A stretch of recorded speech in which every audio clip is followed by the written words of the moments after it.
ley y el gobierno pretende promulgarla sin el cuestionado artículo. La norma establecía la exclusividad de los sindicatos para la negociación colectiva, por tanto se prohibía la existencia de grupos negociadores, porque esto es noticia.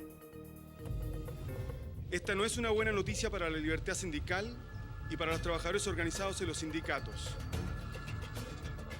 Obliga al gobierno a repensar su forma de trabajar los temas laborales.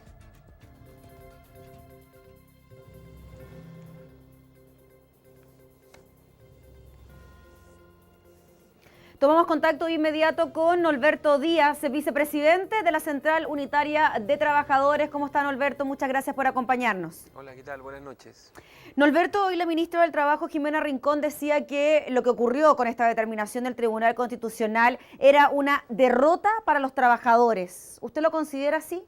Bueno, esto claramente es un revés. Aquí se ha golpeado sustantivamente en dos áreas que para nosotros eran muy importantes en materia de reforma laboral. La titularidad sindical, el reconocimiento exclusivo a quienes se organizan, a quienes se arman un sindicato, el derecho a negociar, a tener fuero, a ejercer la huelga. Y lo segundo, la extensión de los beneficios. Y nos parece lamentable que se tuerza la voluntad mayoritaria del Parlamento por un tribunal donde nosotros cuestionamos su composición, pero que además termina jugando a favor del empresariado. Miren, aquí hubo 4 votaciones, en 3 de ellas hubo empate, y en la única que no hubo empate, ellos jugaron a favor de los empresarios y de la derecha. Eso no puede ser, eso no ayuda al régimen democrático de nuestro país. Norberto, ¿cuál va a ser la actitud por parte del mundo sindical frente a esto? Incluso el gobierno hacía un llamado a los trabajadores a manifestarse. ¿Esto incluiría movilizaciones y cuál sería el tenor de las mismas movilizaciones?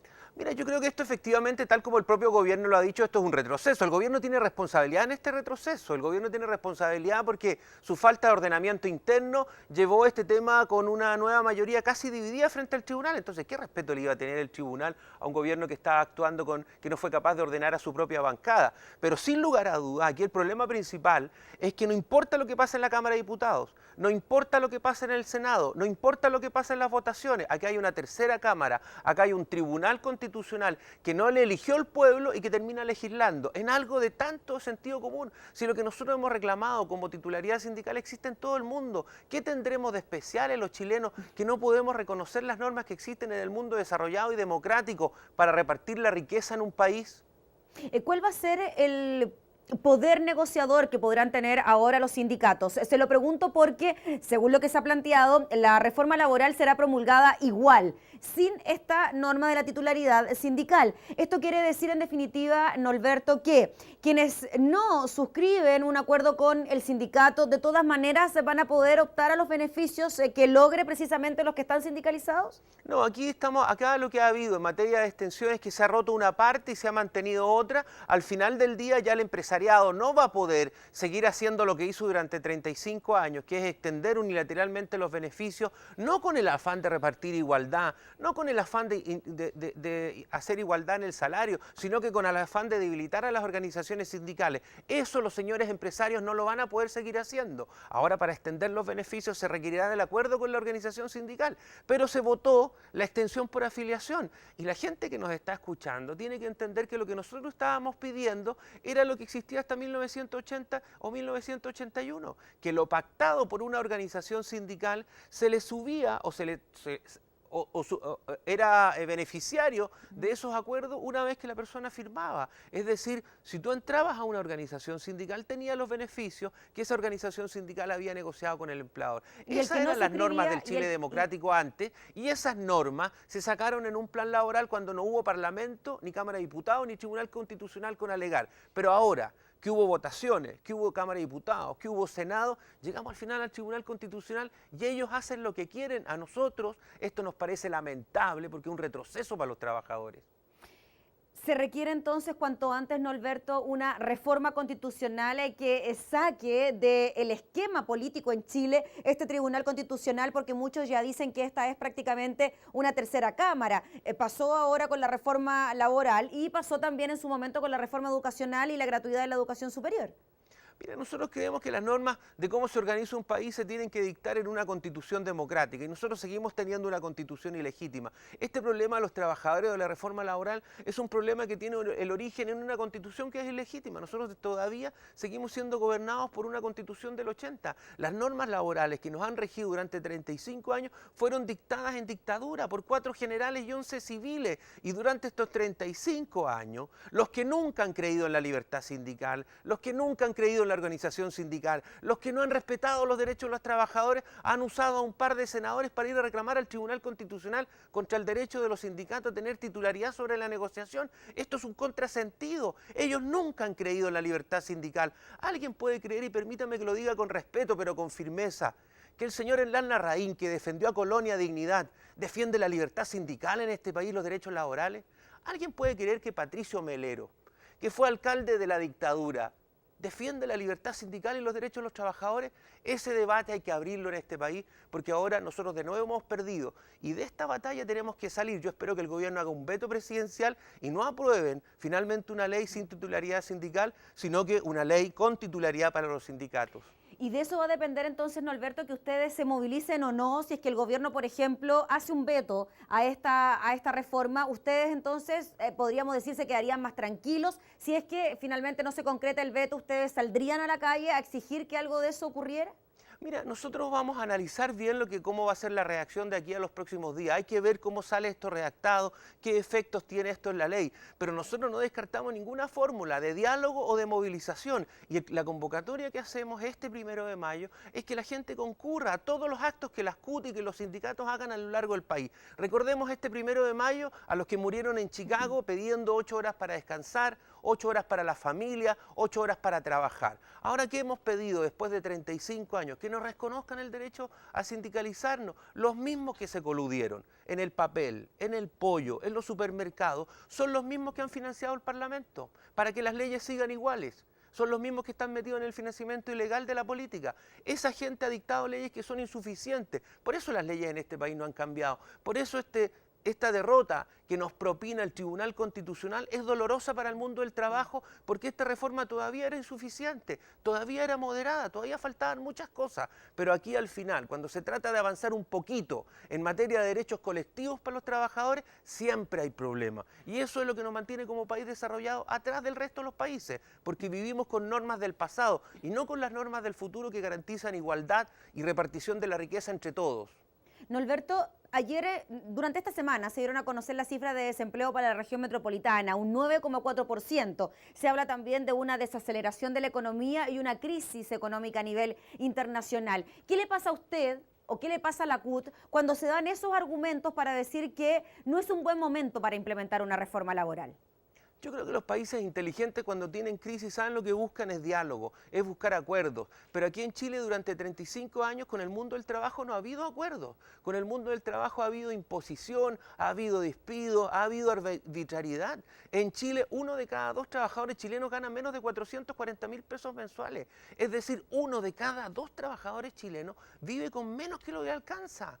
Después, frente a esto, nos dicen los empresarios, es que lo que pasa es que los trabajadores chilenos son poco productivos, no son bilingües, no saben leer, trabajan poco, llegan con trago al trabajo. Yo le pregunto a los empresarios que nos han propinado esta derrota con su socio que ha sido el Tribunal Constitucional hoy día, ¿fueron los trabajadores chilenos los que destruyeron la educación pública? ¿Los que no pudieron aprender inglés? ¿Los que no pudieron educarse? ¿Los que hicieron la Ley General de Educación?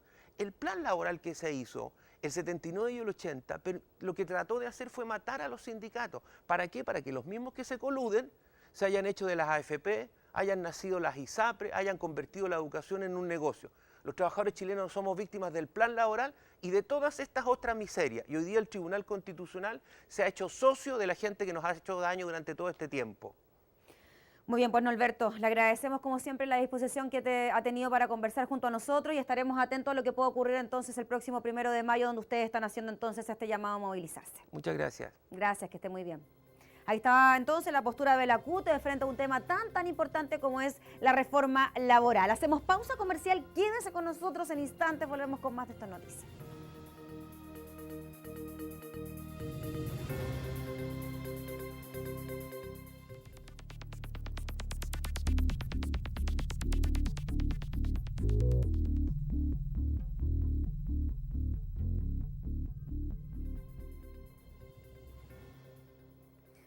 Una masiva varazón de machas se registró en la playa de Cucao, en la costa de la isla de Chiloé. La franja de 5 kilómetros de largo y 1.500 metros de ancho alertó a la Asociación Local de Pescadores que detectaron un fuerte olor a descomposición.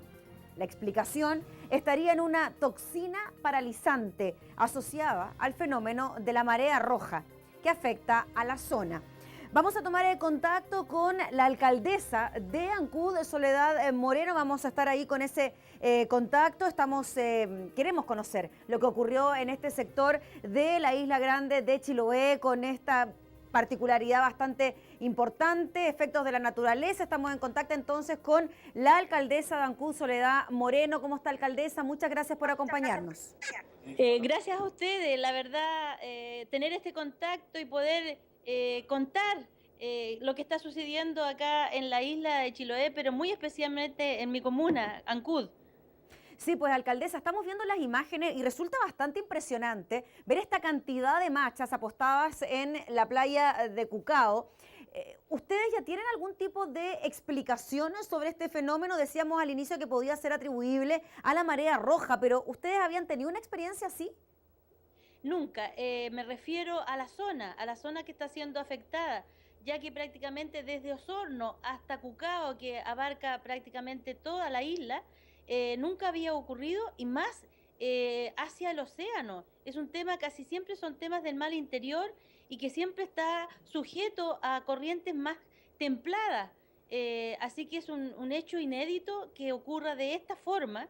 Y tal como usted dice y está mostrando, y mostraba creo lo de Cucao, nosotros tenemos un sector que se llama Mar Brava, está en las mismas condiciones que Cucao, en donde la toxina es de tan elevado nivel que asusta realmente. Dentro de la información que yo ya tuve el día de ayer, ya que estuvo el intendente en mi comuna y además su equipo, en donde explican esto que realmente nunca había sucedido de la magnitud que en este minuto tenemos. De verdad, es un hecho distinto, muy preocupante, y que además no es fácil de que esto se supere rápidamente. Incluso ¿Alcaldesa? Sí. Sí, alcaldesa, le quería preguntar por la actividad económica de su zona. Decíamos al inicio que los pescadores artesanales, incluso pescadores indígenas del lugar, se habían visto afectados. ¿Es esa una de las principales actividades de la zona? ¿De ahí también la preocupación?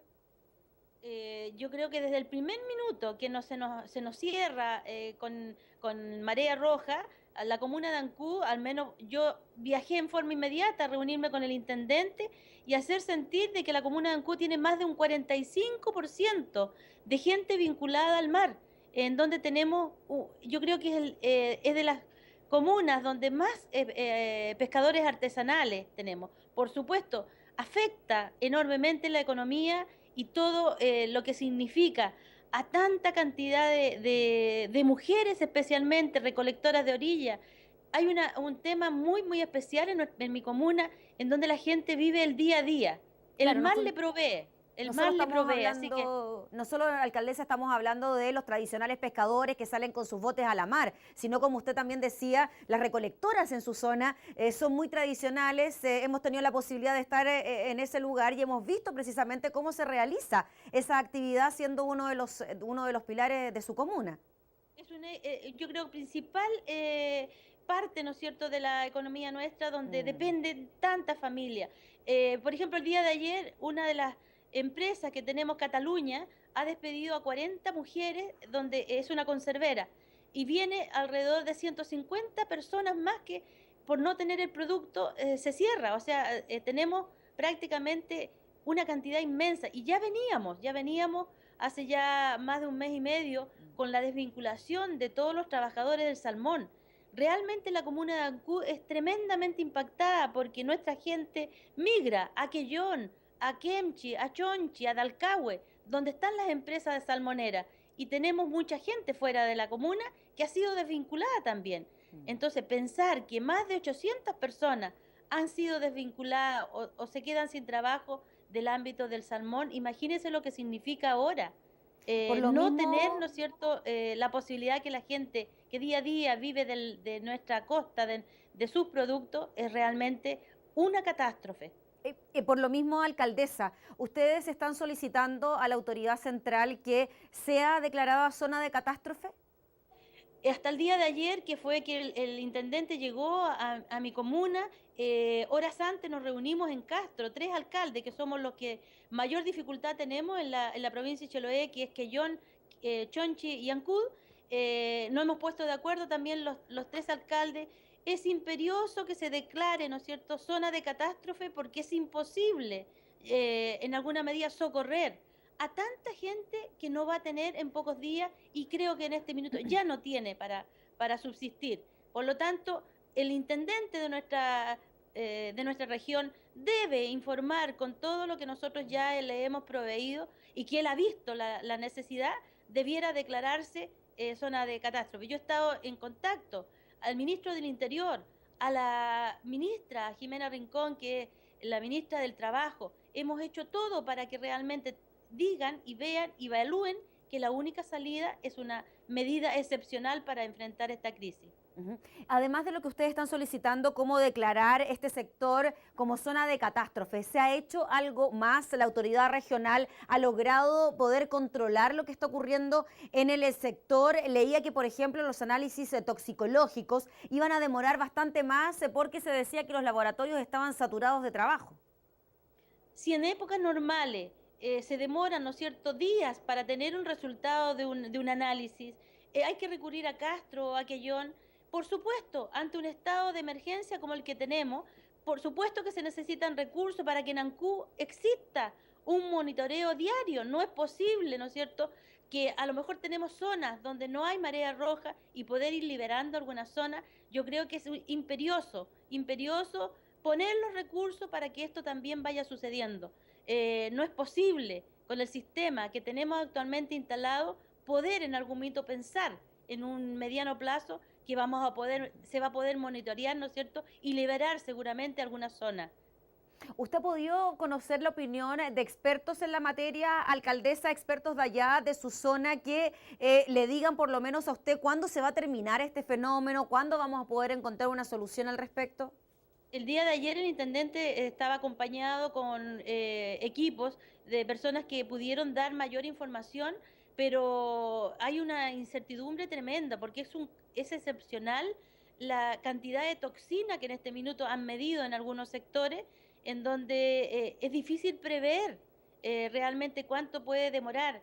Incluso se hablaba que ni siquiera un temporal en este minuto para que enfriara las aguas, por ejemplo, porque hay corrientes que dicen que son más templadas y que lo que realmente origina este problema, ni siquiera eso ellos pueden evaluar y decir cuánto puede demorar. Realmente estamos en una situación de incertidumbre tremenda. Yo creo que acá se necesita actuar urgentemente. Realmente no es posible dilatar la situación especialmente social de la comuna de Ancud.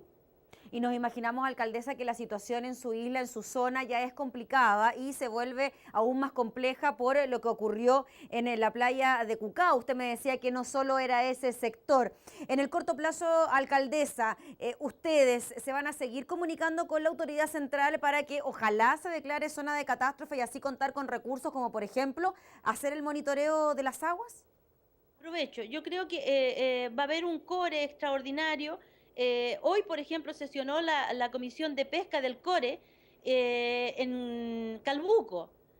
Ahí había un gimnasio lleno, porque se desplazaron de la provincia, se desplazaron de distintos sectores y realmente el intendente ni siquiera pudo hablar, porque él no puede seguir esperando de que se decida ya por más días. El monitoreo es una necesidad urgente y abordar el tema social. Por lo tanto, dentro de lo que ya él nos informó de que va a haber un core extraordinario y que muchos recursos pueden ser llevados, ¿no es cierto?, para paliar esto, todo lo que surja del gobierno regional, todos los recursos que surjan allí son proyectos que vamos a tener que tener viables, ¿no es cierto?, y con toda la complejidad que significa llevar adelante un proyecto que nos puede llevar meses. Por lo tanto, llegar a la gente para ofrecerle a lo mejor un trabajo va a significar 2, 3 meses. Ese no es solución. Va a paliar, pero a futuro. Yo creo que acá nos vamos a poner de acuerdo los alcaldes que estamos en esta situación y yo no voy a esperar mucho más, me voy a Santiago y con toda la información que tengo, se la voy a llevar a la Presidenta de la República porque hemos usado los conductos regulares, le hemos dado todo el apoyo al intendente y por lo tanto, ante esta eventualidad, yo creo que no nos queda más que desplazarnos hacia Santiago. Muy bien, pues alcaldesa, le agradecemos que se haya dado un tiempo en medio de esta emergencia por la que está atravesando su comuna y esperemos que ojalá la solución pueda llegar en el corto plazo. Que esté muy bien. Ojalá y muchas gracias. No, gracias a ustedes. La alcaldesa de Ancud conversando con Esto es Noticias sobre este extraño fenómeno acontecido en la costa de Cucao. Tenemos una pregunta a nuestro Twitter, hashtag Esto es Noticias. Usted sabe que puede compartir sus impresiones junto a nosotros y la revisamos inmediatamente. Nelson Suazo nos dice, pero por lo que se sabe, ¿la marea roja no mata? Pues bien, tenemos la duda, se lo vamos a preguntar de inmediato a Miguel Bravo, capitán de Puerto de Chonchi. Capitán, ¿cómo está? Gracias por atender nuestro llamado. ¿Cómo está, Gabriela? Muy buenas tardes. Gracias por conversar con nosotros. Capitán, ¿cuáles son las causas de este fenómeno? Decíamos que se explica por la marea roja, pero el fenómeno propiamente tal de marea roja no es el que mata a los organismos que están en el mar. Sí, bueno, efectivamente aquí hay dos situaciones que se están investigando. Lo primero, la marea roja, que ya tenemos muestreos, ya se han efectuado 4 muestreos en el área de Cucao. El último, que fue con la varazón de las machas el día lunes en la noche y que se pudo apreciar más la magnitud el día martes en la mañana, arrojaron niveles muy altos, entre 1.500 a 6.000 toxinas por cada 100 gramos de carne. Estamos hablando que lo permitido para el consumo humano son 80 gramos por toxina por cada 100 gramos de carne. O sea, es mucho. Efectivamente, eso ya está monitoreado, se han efectuado muestreos y se van a seguir haciendo muestreos. Sin embargo, lo otro que se está haciendo es el tema, ¿por qué están varando muchos recursos en la costa? Y para eso se están efectuando tomas de muestras. El día de ayer, la autoridad sanitaria efectuó un muestreo en el área de Ancud, y el día de hoy día la Gobernación Marítima, con los biólogos que tenemos acá, efectuaron muestreo de agua en el sector de Cucao. Eso tiene respuesta aproximadamente en una semana más. Y como usted bien lo decía en la pregunta que tiene ahí, efectivamente la marea roja aún no se ha comprobado científicamente que mate los recursos. Pero entonces sería esta toxina asociada la que provocaría el fenómeno y la muerte de los recursos del mar. No, la toxina de la marea roja es una microalga que principalmente se da o se propaga cuando hay aumento de las temperaturas y se va cuando se renuevan las aguas a raíz de la lluvia. Lamentablemente estamos ya en el mes de abril, a fines de abril, y no hemos tenido muchas lluvias y por lo mismo la toxina se mantiene en el área. Pero esa no es la causa, como le digo, de que mate los recursos. Por lo mismo, se está efectuando muestreos de agua, están siendo enviados a laboratorios tanto en Puerto Montt como en Santiago, objeto determinar si a raíz de la toxina que está muy alta o otra causa es la que está matando los recursos. Estamos viendo que en esta oportunidad fueron las machas el recurso más afectado. ¿Podrían haber otros recursos que también se vean afectados y ya no tengamos grandes cantidades de machas en las costas, sino otros productos del mar? Bueno, el día de ayer pudimos observar la magnitud de las machas, sin embargo en el sector de Huentemó, que es al norte de Cucao, también se pudieron apreciar otros recursos como son jaivas o almejas, efectivamente, que vararon en la playa y estaban muertas. Si es que no llueve, capitán, si es que no llueve en los próximos días, la alcaldesa decía que ojalá tuviéramos un temporal, no está previsto para los próximos días. Si es que eso no ocurre, ¿cuál podría ser la solución? Bueno, aquí lamentablemente, como le dije, la solución es que se renueven las aguas, objeto se vaya la microalga que produce la marea roja. O sea, si es que eso no ocurre, la solución tampoco vendría en el corto plazo. O sea, definitivamente dependemos de la madre naturaleza para que esto pueda terminar. Sí, efectivamente, si eso no ocurre, la toxina se va a mantener alta y vamos a mantener lo que tenemos hasta ahora, que la prohibición de la extracción y consumo de recursos de ciertas áreas acá en la región de los lagos. Si tenemos un año más bien seco en el sur del país, sobre todo en los alrededores de la isla grande de Chiloé, ¿esto podría volver a repetirse? Sí, se podría volver a repetir, principalmente en el área de Cucao se han dado las más altas concentraciones de toxinas. Sin embargo, históricamente hemos tenido una mayor concentración el año 2002 en la parte sur de la isla de Chiloé, en Quillón, se llegaron a casi 23.000 toxinas por cada 100 gramos de carne. Ahora, como le mencioné, estamos llegando a nivel de 6.600 aproximadamente. Muy bien, pues capitán, le agradecemos por el contacto y esperemos que ojalá esto pueda solucionarse en el corto plazo para el beneficio, por supuesto, de los vecinos de Ancud y del resto de Chiloé. Que esté muy bien, gracias. Bueno, muchas gracias a ustedes. Hasta luego. Ahí está entonces el fenómeno que está afectando a la isla grande de Chiloé en distintos sectores. Ancud entonces y la playa de Cucao, una de las más afectadas. Pausa y volvemos, quédese.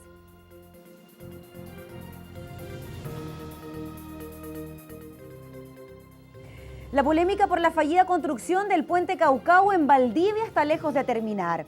Además de los 10.000 millones de pesos extras que se deberán desembolsar para construirlo de nuevo, ahora incluso podría haber gato encerrado en los pagos asociados a las empresas constructoras y fiscalizadoras. Tomamos contacto con el senador por Valdivia, Alfonso de Urresti. Senador, ¿cómo está? Gracias por acompañarnos.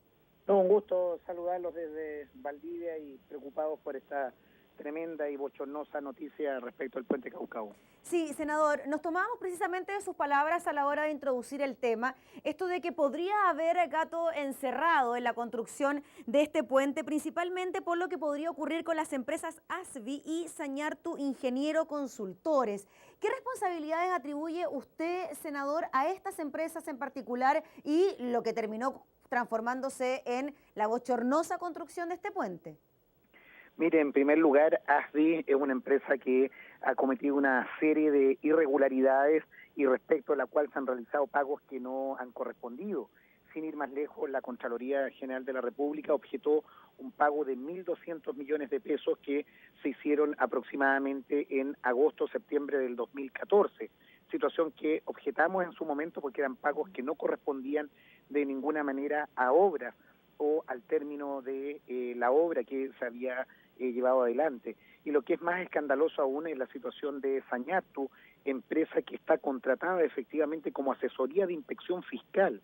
En definitiva, una empresa que tiene que velar con sus profesionales para la correcta ejecución de la obra desde el punto de vista técnico, desde el punto de vista operativo, y se ha fallado y no se ha cumplido, disculpe, su función de manera grosera. Aquí no estamos hablando de un desperfecto puntual, como en algún momento se pensaba, que era el sistema de levante, el sistema hidráulico, en definitiva, sino que incluso los tableros que se realizaron, que son las piezas fundamentales del puente, están mal construidas, el acero no tiene trazabilidad, no se puede saber de dónde proviene, hay absoluta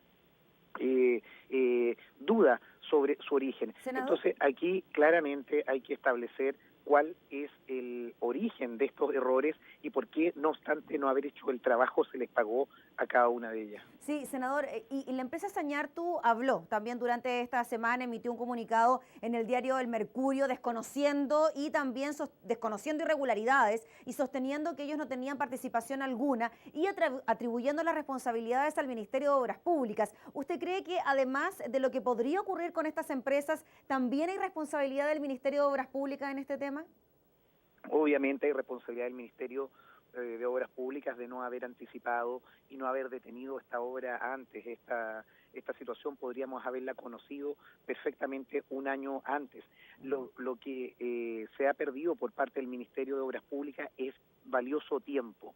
Si se hubieran hecho las cosas como correspondían, este diagnóstico podría haber estado un año atrás. Nos habríamos ahorrado dinero, nos habríamos ahorrado problemas para los valdivianos y nos habríamos ahorrado el bochorno proyectado durante un año más. Entonces, aquí claramente ha habido también responsabilidad del Ministerio de Obras Públicas, pero son las empresas, ambas, ASBI y principalmente Sañartu, quienes no han cumplido su trabajo, y yo lo que he solicitado que se investigue por qué se le hicieron los pagos, si estos pagos eran contra obras ejecutadas. No, y nos imaginamos, senador, también que una empresa dedicada a la fiscalización en la construcción de este tipo de obras y que no logró percatarse de que la obra estaba mal construida, es que simplemente el trabajo no se realizó. Nadie puede explicar entonces por qué se realizaron los pagos. Bueno, eso es lo que he solicitado que se investigue. Solicité igualmente a través del Senado que se les retire del registro de empresas proveedoras de servicios, de contratistas de la empresa Sañartu. En un primer momento el Ministerio había propuesto solo 6 meses, se ha ampliado a 1 año, eso está a la espera de la Contraloría, pero lo que es más increíble es que la empresa Sañartu en este tiempo ha seguido postulando y adjudicándose una serie de obras en que hace el mismo trabajo respecto al cual estamos cuestionando en el Caucao. Entonces esto es inadmisible. Una empresa que hace este nivel de errores, que comete este tipo de irregularidades y esta vergüenza en su trabajo, sigue siendo la adjudicataria de otras obras. Sin ir más lejos, Gabriela, esta empresa Sañartu es la misma empresa que está en el desborde del río Mapocho,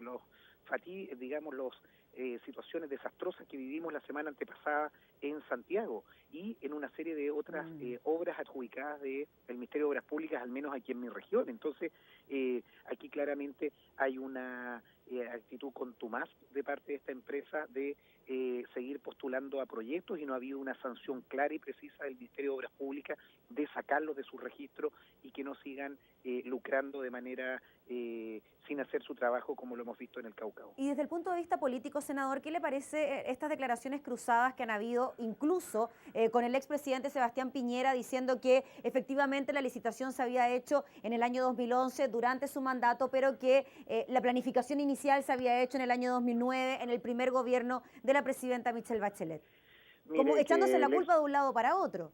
Mire, yo no voy a caer en esas declaraciones cruzadas de quién tiene más responsabilidad, cuándo comenzó o cuándo terminó. Yo lo que sí recuerdo personalmente, porque estaba ahí presente cuando Sebastián Piñera vino a poner la primera piedra al puente Caucao y le dio expresas instrucciones delante de todos los que estábamos ahí presentes a su ministro Goldborn, que quería esta obra sí o sí tenerla inaugurada al término de su periodo, es decir, en diciembre, enero del 2014. Entonces, ahí que no trate de sacarse las responsabilidades el expresidente Piñera, porque él hizo esas declaraciones en Valdivia, yo estuve presente y claramente la ejecución de esas obras tienen un gran componente de responsabilidad de él y su administración. Oiga, senador, ¿y qué le parecieron las declaraciones que hizo Luis Palacios de la UDI, ex subsecretario de Obras Públicas del gobierno de Sebastián Piñera, que salió validando sus dichos y denuncias sobre posibles hechos de corrupción frente a la construcción del puente? Mire, aquí lo he dicho también en distintas instancias, aquí hay algunas empresas que ganaron mucha plata con esta obra, no obstante que no se haya realizado, entre ellos Sañartu, que ellos hayan embolsado más de 1.200 millones de pesos por un trabajo que va a tener que ser rehecho, es por lo menos para cuestionarlo y para investigarlo. También yo he denunciado y hice la presentación al Consejo de Defensa del Estado y posteriormente se ha derivado a la Fiscalía de Alta Complejidad respecto al pago que se hizo a la empresa ASBI de 1.800 millones de pesos de manera que no estaban justificados, porque así lo ha declarado la Corte, la Contraloría General de la República. Yo creo que aquí el ministro de Undurraga ha dado ayer el calendario y ha sincerado la situación desde el punto de vista de la demolición y posterior reconstrucción del puente, pero creo que existen muchas responsabilidades penales y administrativas que tienen que llevarse adelante y espero que el Consejo de Defensa del Estado esté a la altura para investigarla, para encontrar a los responsables y existan sancionados, no solo moralmente, sino gente condenada, porque esto es una vergüenza y esto ha sido una fuente de ganancia, de lucro para algunas empresas que cobraron y no hicieron para nada su trabajo, como es la empresa Sañartu. Finalmente, senador, y en cuanto a los plazos que usted mismo nos decía, que ya había un calendario en cuanto a la construcción, se habla que en el segundo semestre del 2018 esto ya podría estar listo. Según la experiencia que usted tiene y ha visto también cómo se han ido desarrollando los trabajos, ¿usted considera que en el 2018 el puente podría estar ya listo para ser inaugurado? Gabriela, yo soy presidente de la Comisión de Obras Públicas del Senado y vamos a hacer todo lo humanamente posible para que eso se lleve a cabo. Lo que sí, yo le pido a las autoridades, y al menos así se comprometió el ministro Undurraga, que se cumpla y que esto tenga financiamiento nacional, en una glosa nacional, no solo de buenas intenciones, porque este tipo de situaciones no tiene que volver nunca más a cometerse, y no tenemos de ninguna manera los valdivianos y la gente de mi región pagar este error que tiene un componente netamente centralista. Vamos a estar vigilantes, esto tiene que quedar en la ley de presupuesto, esto tiene que ser monitoreado, y lo que sí vamos a exigir las máximas responsabilidades penales y administrativas en contra de quienes estuvieron involucrados, porque ojo, aquí hay mucha gente que también estuvo dentro de Vialidad, estuvo dentro del Ministerio de Obras Públicas, que pasaron e hicieron este proyecto y nunca dijeron nada. Eso también tiene que responsabilizarse, y empresas como Sañato u otras que participaron también ser sancionadas, y que el Ministerio Público, reitero, haga su trabajo y encuentre las responsabilidades penales que sin lugar a duda existen.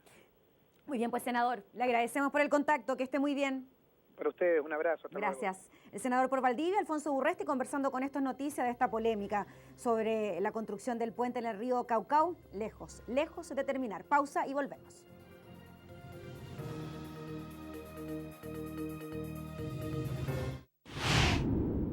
Son menos de los que nosotros habíamos estimado originalmente, porque en parte ese número hay cerca de 100.000 alumnos que no entregaron los datos, o porque ya tenían becas y crédito y ya conocían otro sistema de apoyo. Finalmente serán 125.000 y no 160.000, menos 200.000. Los estudiantes que se verán beneficiados con la gratuidad de la educación superior. Según el Mineduc, las primeras cifras eran preliminares, cuando no se conocía el número de instituciones que ofrecerían la gratuidad. La ministra de Educación también responsabilizó a los alumnos que no habrían entregado los datos. Nos acompaña la presidenta de la FET, Camila Rojas. ¿Cómo estás, Camila? Gracias por acompañarnos. Hola, Gabriela. Muchas gracias por la invitación. Camila, revisábamos la declaración recién de la ministra, que decía que habían por lo menos 100.000 estudiantes que no habían presentado los datos. ¿Qué te parece a ti que el Mineduc los responsabilice a ustedes de la disminución considerable en el número de estudiantes que van a poder acceder a la gratuidad? Mira, acá ha habido varios anuncios de cuántas iban a ser las personas que iban a recibir el beneficio. Al principio eran más del doble que las que actualmente lo van a recibir. Disculpa, primero se habló de gratuidad universal, recordemos también eso. Y después 250 y bueno, ahora nos quedamos en 125.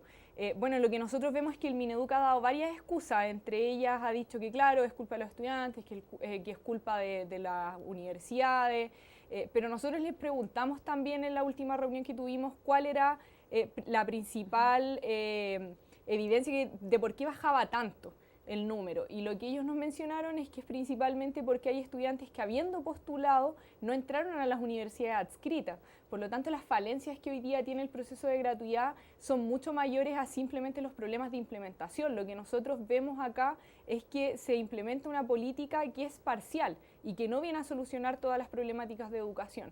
Y en eso queremos ser bien claros. Nosotros dijimos el año pasado que si esto se implementaba solo por glosa y solo atacando el poder pagarle al estudiante la carrera, no iba a solucionar las problemáticas de educación, y yo creo que el tiempo nos ha dado la razón. Claro, que no fuera parte de la glosa presupuestaria dentro de lo que es el presupuesto de la nación, sino que fuese una ley especial para la educación superior, que es la que todavía ni siquiera se comienza a discutir en el Parlamento porque todavía no ha ingresado. O sea, podríamos repetir este mismo problema el próximo año si es que se mantiene el compromiso por parte del gobierno de que exista gratuidad universal. Claramente podríamos mantener este problema, y nosotros lo vemos como algo sumamente grave, porque hoy día, por ejemplo, se están cerrando carreras, hoy día hay más de 700.000 personas endeudadas con el crédito con aval del Estado, vemos que se cierran universidades, tenemos el caso emblemático de la Universidad del Mar. Entonces, este problema, o sea, esta solución que el Ministerio da para dar grandes anuncios queda sumamente corto respecto de la crisis que nosotros hemos dicho que existe en educación. Y finalmente, separar la temática de financiamiento de la reforma general, como tú dices, a través de una ley, genera estos problemas. Si en un primer momento se habló, como tú decías, de 250.000 estudiantes, en estricto rigor las platas alcanzaban para ese número de estudiantes. ¿Tú crees que finalmente se disminuye tanto porque Hay además un problema de gestión por parte del Ministerio de Educación, hay un problema de organización, de comunicación con las universidades que adquirieron a la gratuidad, falta de comunicación también con los estudiantes, que efectivamente quizás algunos de ellos no presentaron los antecedentes. Mira, el Ministerio hasta hoy día, de hecho, el día de ayer nos mandaron una noticia, una nota por correo pidiéndonos por favor que le pudiéramos comunicar a los estudiantes que el plazo de apelación se extendía hasta el 12 de mayo. Nosotros tenemos disposición con esa situación, o sea, nosotros no vamos a negarle a nuestros compañeros la posibilidad de adquirir un beneficio. Lo que nosotros estamos diciendo, sí, es que esto es una beca y viene a engrosar el sistema de beneficios que existían en Chile, pero no viene a cambiar la educación. Y eso nos parece que es importante que quede claro a la familia, a la gente en la casa, porque hoy día no se está cambiando el sistema de educación, no se está asegurando una educación de calidad para los estudiantes, ni siquiera aquellos que reciben la gratuidad. Y ese porcentaje que recibe la gratuidad solo se queda en un 14%, por lo tanto, si uno piensa, es una política muy pequeña que se está haciendo cargo, sí, de un grupo de estudiantes, pero que no deja de ser muy mínimo. Algunos dicen, por algo hay que empezar. Y este es el comienzo. ¿Qué les pasa a ustedes cuando escuchan declaraciones como esa? ¿Ustedes creen que en el futuro podría seguir ampliándose el número y de la mano con una mejora en la calidad de la educación y una reestructuración de la educación superior? Mira, lo más importante que nosotros creemos es que esto sea una reforma estructural. Y hoy día hay ministros, como el ministro Izaguirre, que estuvo en la cartera de educación y que hoy día está en las Express, que nos dicen que acá la obra gruesa ya está puesta. Y lo que nosotros decimos es, no hemos visto los planos, no hemos visto la primera piedra, no hemos visto nada. Y la gente en la casa se pregunta lo mismo. Lo que nosotros vemos es que hoy día no hay reforma y se fuma la posibilidad de que haya una reforma, a pesar de que todos estos años hemos venido poniendo el tema de educación en el tapete. Por lo tanto, lo que a nosotros nos importa es que si existe una gratuidad, efectivamente sea una gratuidad que responda a las necesidades que se han venido planteando y como tú decías, que entregue una educación de calidad. Hoy día en Chile muchas personas no trabajan en lo que estudiaron, alrededor de un 67%. Por lo tanto, ¿qué educación se está entregando en el país? ¿Qué oferta se entrega? Hoy día hay carreras que se abren y se cierran a los 2 años siguientes. Ese es el caso de la Universidad de los Leones, que abrió carrera y la cerró después. Hoy día hay carreras que están sobresaturadas y aún así se siguen impartiendo. El negocio de la educación nos tiene en una situación sumamente crítica y en el fondo expone a familias, a estudiantes a ser estafados, y esa situación nos parece grave y por lo tanto creemos que tiene que existir una reforma y vamos a seguir en las calles en ese camino y tenemos propuestas y queremos construir la reforma, pero finalmente para eso el gobierno se tiene que poner en la disposición de construir la reforma también. En cuanto a las movilizaciones, ya que lo mencionaste, Camila, se viene el 1 de mayo, los trabajadores van a salir a la calle, con mayor razón aún con lo ocurrido hoy día con el Tribunal Constitucional y la reforma laboral. ¿Ustedes van a apoyar esa movilización y se vienen también movilizaciones futuras por parte de la CONFECH? Sí, el día domingo vamos a estar en la marcha con los trabajadores, no solo en Santiago, sino a nivel nacional, porque nos parece de suma importancia que hoy día también existan cambios en ese ámbito. Ya sabemos que ahora las cuestiones que podían ser importantes en materia laboral, además el Tribunal Constitucional no las deja pasar, por lo tanto es una situación bien grave en materia laboral. Y por otro lado, nosotros tenemos convocada una marcha para el día 11 de mayo y que esperamos que precisamente la gente pueda asistir tal como lo hizo en la marcha pasada, porque aquí necesitamos transformar la educación y ese es nuestro convencimiento. En relación a lo que pueda seguir ocurriendo en materia educacional y lo que se viene gestando con el gran movimiento estudiantil de los años pasados, como estudiante, ¿tú crees que ha valido la pena, que todavía falta mucho por hacer, que tendría que haber un nuevo movimiento estudiantil para que finalmente exista una educación gratuita y de calidad? Mira, si uno considera desde el 2006 hasta ahora llevamos 10 años movilizados, por lo tanto sabemos que llevamos mucho tiempo en las calles, nosotros hemos entregado propuestas, hemos tenido disposición a dialogar, nunca nos hemos cerrado a eso y claramente creemos que esa combinación entre la fuerza social y el construir la reforma es lo que nos debería llevar a cambiar la educación en Chile y esa es nuestra apuesta y vamos a seguir en ese camino. Muy bien, pues Camila, te agradecemos enormemente por acompañarnos y estaremos atentos entonces a las futuras movilizaciones que hagan. Que esté muy bien. Gracias, Gabriel. Gracias. Tenemos un consejo para ustedes. Recuerde que nos puede ver en vivo también en ucbmedios.cl, en cualquier lugar a través de sus dispositivos móviles. Ingresa a nuestra web y encontrará información actualizada, los mejores momentos de programas y los capítulos completos para que lo disfrute cuando quiera. ucbmedios.cl, tu opción de contenidos digitales. Ya lo sabe entonces, ucbmedios.cl. Y con este consejo nos despedimos agradeciéndole por estar junto a nosotros.